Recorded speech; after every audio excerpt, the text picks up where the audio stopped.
지금까지는 이런 것들을 내가 너희에게 비유로 말하였으나 다시는 내가 비유로 말하지 아니하고 아버지에 대하여 분명히 말해줄 때가 올 것이다. 그날에는 너희가 내 이름으로 아버지께 구할 것이다.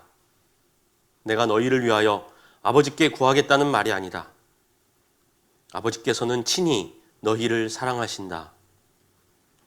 그것은 너희가 나를 사랑하였고 또 내가 하나님께로부터 온 것을 믿었기 때문이다.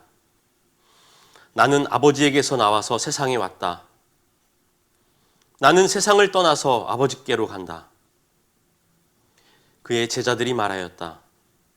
보십시오. 이제 밝히어 말씀하여 주시고 비유로 말씀하지 않으시니 이제야 우리는 선생님께서 모든 것을 알고 계시다는 것과 누가 선생님께 물어볼 필요가 없을 정도로 환히 알려주신다는 것을 알았습니다. 이것으로 우리는 선생님이 하나님께로부터 오신 것을 믿습니다. 예수께서 대답하셨다. 이제는 너희가 믿느냐? 보아라, 너희가 나를 혼자 버려두고 각기 자기 집으로 흩어져 갈 때가 올 것이다. 그때가 벌써 왔다. 그런데 아버지께서 나와 함께 계시니 나는 혼자 있는 것이 아니다. 내가 이것을 너희에게 말한 것은 너희가 내 안에서 평화를 얻게 하려는 것이다. 너희는 세상에서 환난을 당할 것이다. 그러나 용기를 내어라. 내가 세상을 이겼다. 아멘. 우리 인간의 역사는 언제나 전쟁의 연속입니다. 인류 문명이 시작되면서 우리 인류는 줄곧 전쟁을 통해 자신의 문명을 발전시켜 왔습니다. 작게는 개인과 개인 간의 생존 투쟁에서부터 크게는 국가와 국가 간의 전쟁뿐만 아니라 심지어 종교와 종교 간의 전쟁을 통해 인류 역사는 지금에 이르게 되었다고 해도 과언이 아닙니다. 그리고 우리가 알게 모르게 지금도 세계 곳곳에서는 여전히 여러 크고 작은 분쟁과 전쟁으로 많은 사람이 생명을 잃고 고통받고 있습니다.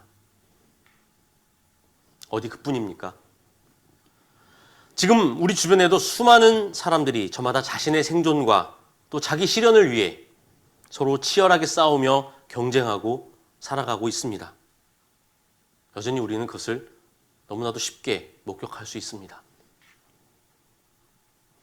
그리고 지금 이 순간에도 우리 각자 모두는 그 싸움터의 한 복판에서 수많은 적들에 둘러싸여 그 적들을 물리치기 위해 자신의 생존과 자기 실현을 위해 발버둥치고 있습니다. 그래서 어쩌면 우리 모두는 지금 그 투쟁에서 살아남은 승리자들인지도 모릅니다. 우리가 이렇게 함께 서로의 존재를 확인하고 서로의 삶을 나눌 수 있는 것도 어쩌면 우리가 승리자이기에 가능한 것일지도 모릅니다. 이렇듯 우리 인류의 역사는 전쟁과 함께 시작되고 전쟁과 함께 그 결말을 맞이하게 될 것입니다. 나 자신이 사회에서 어느 정도 인정받고 나름의 위치에서 소위 평범한 삶과 그 일상을 누릴 수 있는 그 이유도 우리 모두 그 생존의 전쟁에서 승리를 거둔 결과입니다. 특별한 부와 권력 그리고 명예를 누리고 있지 않다라고 하더라도 말입니다. 한편 지금 우리의 몸이 아직 살아남은 이유도 어쩌면 각자의 몸 안에서 벌어지고 있는 치열한 전쟁에서 승리한 결과일 것입니다. 외부로부터 침입한 세균이나 바이러스에 의해 우리 몸의 면역 시스템이 거둔 그 승리의 결과인 것이죠. 그뿐 아니라 현재 이 세계에서 여전히 나름의 국권 주가를 형성하고 살아가는 모든 민족 또한 바로 전쟁의 승리자들입니다. 과거 찬란한 문명과 유구한 역사를 가진 그 어떤 민족과 국가도 결국 전쟁에서 패배하고 난 후 모두 그 흔적만 남긴 채 역사 속에서 사라져버렸기 때문입니다. 물론 과거 전쟁에 패하고 나서도 여전히 강력한 힘과 그 영향력을 자랑하는 국가들도 있습니다. 하지만 그들은 그 전쟁, 옛 전쟁에서의 패배 후 다시 외교적 혹은 경제적 전쟁에서 승리해 지금의 위치에 오른 것이다라고 할 수 있습니다. 우리 민족, 우리 나라도 마찬가지겠죠. 어쨌든 우리는 이렇듯 생존자를 승리자라고 부릅니다. 살아남은 것이, 그리고 버티는 것이 바로 이기는 것이다 라고, 승리하는 것이다 라고 말하곤 합니다. 때문에 우리는 인간의 역사를 바로 승리자의 역사라고 말합니다. 꼭 1등이 아니더라도 살아남고 버텨내어 비로소 자신의 승리를 쟁취한 이들이 만들어낸 역사 말입니다. 승리하지 못하면 결국 낙오되어 쓸쓸히 역사의 뒤편으로 사라지고 마는 것이 바로 우리가 살아가는 이 세계의 순리요 법칙이기 때문입니다. 사실 우리가 역사라고 여기며 배우고 기억하는 사건들 또한 이러한 법칙에서 결코 자유롭지 못합니다. 이 세상의 모든 전쟁에서 승리해 승리자, 생존자, 그리고 결국 지배자가 된 이들에게 이들의 손으로 기록된 것이 바로 우리가 흔히 말하는 역사라는 것입니다. 그래서 우리가 역사라고 부르는 기억은 언제나 그 승리자의 관점으로 기록될 수밖에 없습니다. 우리가 교과서나 역사책을 통해 접하는 역사는 언제나 그 승리자에 관한 것입니다. 주로 권력의 투쟁에서 승리한 지배자들에 관한 기록들이라고 할 수 있습니다. 하지만 이러한 과거의 승리자들 또한 점점 잊혀져 갈 수밖에 없습니다. 왜 그럴까요? 그것은 바로 그 과거의 승리자들도 역시 새롭게 등장하는 승리자들에 의해서 패배하여 점점 사람들의 기억에서 사라지기 때문입니다. 그래서 지금 현재의 역사는 계속해서 새롭게 기록되고 있습니다. 바로 그 새로운 승리자들에 의해서 말이죠. 이렇듯 인류의 역사는 승리자를 중심으로 이루어져 있습니다. 지금 현재 누군가가 우리에게 기억되고 있다는 것은 그가 곧 승리자라는 것을 의미하고 있습니다. 마찬가지로 누군가가 우리의 기억에서 사라져가고 있다는 것은 그가 곧 패배자라는 것을 의미하기도 합니다. 그래서 지금 우리는 우리의 기억 속에서 누가 사라져가고 있는지 혹은 누가 우리의 기억 속에 여전히 아주 강하게 각인되어 있는지 생각해 볼 필요가 있습니다. 사랑하는 들꽃님들, 지금 우리는 누구를 기억하고 있습니까? 우리는 지금 그리스도의 고난을 기억하고자 합니다. 아니 어쩌면 우리는 우리의 예상, 우리의 희망과 달리 힘없이 비참하게 고문당하고 처형당한 인간 예수를 아주 힘겹게 기억해내려고 안간힘을 쓰고 있는지도 모릅니다. 우리는 그 패배자 예수를 기억해내기 위해 해마다 안간힘을 쓰고 노력하고 있습니다.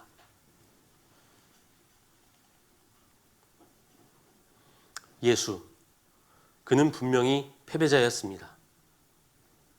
적어도 우리 인간의 관점으로 볼 때 그는 완전한 패배자였습니다. 우리 인류의 역사를 통해 볼 때 승리자는 곧 지배자이며 경배와 섬김의 대상이 됩니다. 하지만 패배자는 곧 피지배자이며 섬기는 자가 될 수밖에 없습니다. 그 패배자는 생존에 실패한 낙오자이며 생존자에 대비되는 피해자가 됩니다. 이처럼 예수는 철저히 패배자였습니다. 자신을 따르고 믿었던 많은 이들에게 배신을 당하고 자신이 이루고자 했고 확인하고 싶었던 것들을 끝끝내 보지 못하고 비참하게 죽은 그런 피해자였습니다. 그는 이 땅에서 한 번도 영화와 부귀를 누린 적이 없었습니다. 그는 스스로 섬김을 받는 것이 아니라 섬기기 위해 존재한다고 말했습니다. 그리고 그렇게 행동했습니다. 그는 스스로 의인이나 승리자들의 편이 아닌 죄인들, 패배자들의 친구를 자처했습니다. 예수 자신의 정체성 그리고 그 삶의 모습은 이처럼 단 한 번도 승리자였던 적이 없었습니다. 그는 철저하게 패배자의 모습으로 살았습니다. 그리고 그렇게 죽었습니다.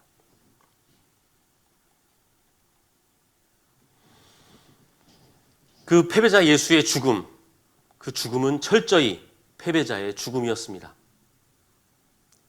로마 황제에 대한 반역과 유대교에 대한 신성 모독이라는 죄명을 뒤집어 쓰고 당시 가장 고통스럽고 치욕스러운 처형 방식인 십자가형으로 목숨을 잃었습니다. 그것도 모자라 죽기 직전까지도 온갖 고문을 받으면서 자신이 처형당할 형틀인 십자가를 짊어지고 형장까지 끌려가며 치욕을 당해야만 했습니다. 그는 나무에 달린 저주받은 자가 되어 피 맺힌 절규 가운데 죽을 수밖에 없었던 철저한 패배자였습니다.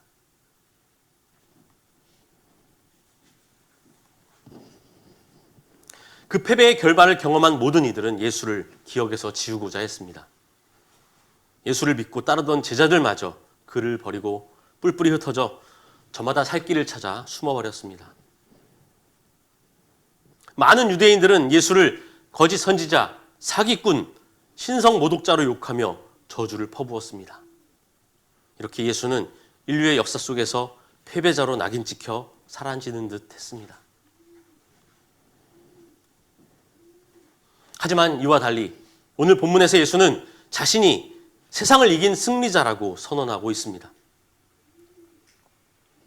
유월절 전 예수는 제자들의 발을 손수 씻기고 앞으로 자신이 겪을 일들에 대해 말합니다. 자신의 제자에게 배신당해 붙잡힐 예수 자신과 세상으로부터 배척당할 그를 따르는 제자들의 운명에 대해 알려줍니다. 하지만 예수는 여느 때와 달리 비유를 전혀 사용하지 않습니다. 그는 제자들 모두 자신을 떠나 각자의 고향으로 흩어져 다시 예전과 같이 패배자의 삶으로 돌아갈 것을 아주 직설적으로 말하고 있습니다. 예수는 이처럼 자신과 제자들에게 앞으로 다가올 슬픔과 절망에 대해 말하고 있는 것입니다. 하지만 이것이 끝이 아니었습니다. 자신이 행한 모든 일의 결과가 패배로 끝날 것만 같았던 그 순간 예수는 자신이 혼자가 아님을 아주 강하게 느끼고 있었던 것입니다. 그는 자신이 앞으로 겪어야 할 그 모든 일들이 세상이 말하는 패배자의 결말이를 알고 있었습니다. 하지만 그는 동시에 그것이 바로 하나님의 뜻과 의지에 일치한 자신의 행위의 그 필연적인 결과라는 사실, 그것 또한 알고 있었습니다. 요한복음 15장 10절 말씀입니다.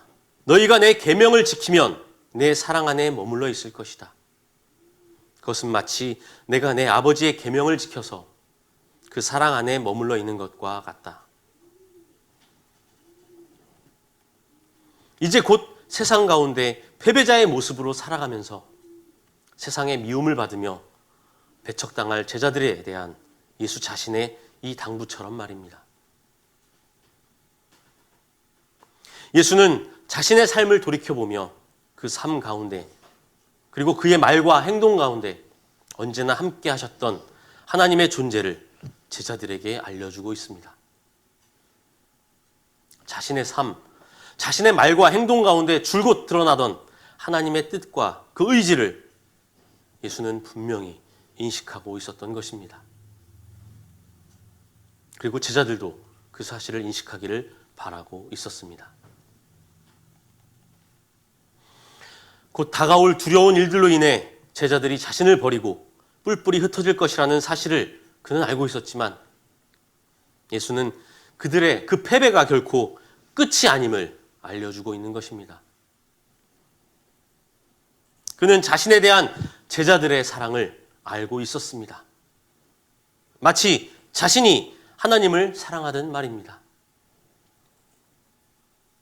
그 사랑이 지금은 패배로 귀결되지만 결국 그 사랑이 다시 언제고 꽃피우리라는 사실을 예수는 알고 있었습니다. 이 사랑은 예수와 그의 제자들을 그리고 예수 자신과 그를 보내신 하나님을 이어주는 그래서 서로의 존재 안에 서로의 존재를 언제나 확인하도록 해주는 그 강한 생명력인 것입니다. 그리고 이 강한 사랑의 생명력으로 인해 예수는 자신의 승리를 자신하고 있었던 것입니다. 바로 여기에 부활의 비밀이 숨겨져 있습니다. 부활은 승리자에게서 일어나는 것이 아닙니다. 마치 살아있는 사람에게 부활이 일어나지 않듯이 부활은 승리자에게 일어나지 않습니다. 부활은 사랑하는 이에게 일어납니다.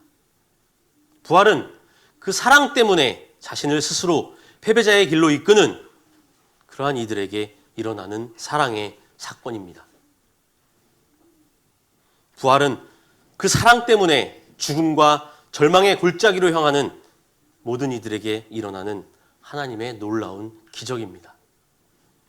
그것은 하나님이 사랑하시는 이 땅의 패배자들에게 일어나는 바로 희망의 연대인 것입니다.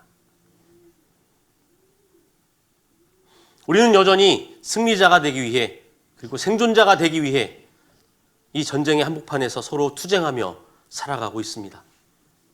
하루하루가 전쟁인 이 세상 속에서 우리는 이 전쟁에서도 승리하고 죽어서도 부활의 기쁨을 누리려고 합니다.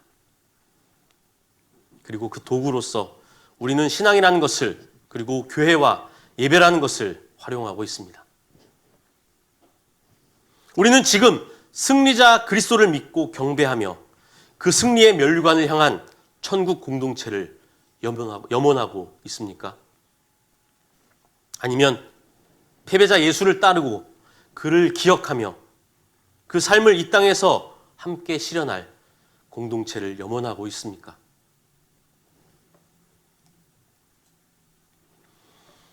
우리는 지금 매일매일의 투쟁 가운데서 승리를 부르짖기 원합니까? 아니면 하나님에 대한 사랑 그리고 서로에 대한 사랑으로 언제나 우리 서로의 패배에 동참하며 함께 부활을 꿈꾸기를 원합니까? 우리는 지금 예수 그리스도의 고난을 기억하며 부활의 희망을 기다리는 사순절 기간을 지내고 있습니다. 우리는 지금 그 예수 그리스도의 고난을 기억하는 가운데 이 땅의 모든 이웃 그리고 이 창조세계의 고통과 그 신음을 또한 함께 기억하고 있습니다. 하지만 그 기억을 망각한 채 승리자의 부활, 오직 지배자의 면류관만을 쫓고 있지는 않습니까? 이 땅에 수많은 교회가 존재하고 있음에도 불구하고 그 안에서 안전함과 평화를 누릴 수 없는 누군가가 있다면, 그리고 하나님의 사랑을 느낄 수 없는 누군가가 있다면 그 교회, 그 예배가 과연 예수의 부활을 말할 수 있을까요? 예수의 고난을 기억할 수 있을까요? 사랑하는 들꽃님들, 우리는 부활한 승리자를 기억하는 그런 공동체가 아닙니다. 우리는 고통당하고 십자가에서 죽임당한 패배자를 기억하는 공동체입니다. 우리는 세상의 승리자이면서도 하나님의 사랑을 독점하고자 하는 그런 욕망으로부터 탈출하여 예수를 통해 드러난 참 부활의 비밀을 찾아 함께 떠난 믿음의 자손들입니다. 그리고 그 부활의 비밀은 언제나 삶의 투쟁에서 밀려난 모든 패배자에게, 그리고 하나님에 대한 사랑 때문에 오늘도 서로의 실패에 함께 동참하며 함께 패배자의 길을 걷는 이 땅의 모든 이들에게 열려 있습니다. 지금도 그 패배, 그 실패에 동참하며 함께 부활을 꿈꾸는 많은 이들이 있습니다. 그리고 여전히 그 패배와 실패를 비웃고 주소하며 자신만의 승리의 도취에 비틀거리는 이들 또한 여전히 있습니다. 우리는 지금 어느 곳에 서 있습니까? 우리 함께 그 패배에 동참하시겠습니까? 우리 함께 진정한 승리를 보여주신 그 패배자 예수를 다시 기억해 내시겠습니까? 그렇다면 이제 용기를 내십시오. 우리가 이미 세상을 이겼기 때문입니다. 함께 침묵하겠습니다.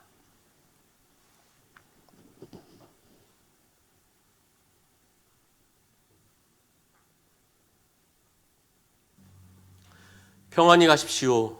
자유인으로 사십시오. 세상이 자기만을 위한 승리에 취해 비틀거릴 때 우리는 예수의 패배를 기억하며 서로에게 올곧게 다가갑시다. 우리가 기억하고 예배하는 그분을 똑바로 바라봅시다. 그분은 우리를 사랑하셔서 우리의 실패에 동참하신 진정한 승리자이십니다. 그의 부활은 지금 패배한 우리 가운데 울려 퍼지는 사랑과 연대의 함성입니다. 용기를 내십시오. 우리가 세상을 이겼습니다. 모두 옆에 있는 교우들과 함께 성도들의 축복을 나누겠습니다. 하나님의 사랑이 우리와 함께, 예수 그리스도의 은혜가 우리와 함께, 성령의 사귐이 우리 가운데 넘치기를 기원합니다. 아멘.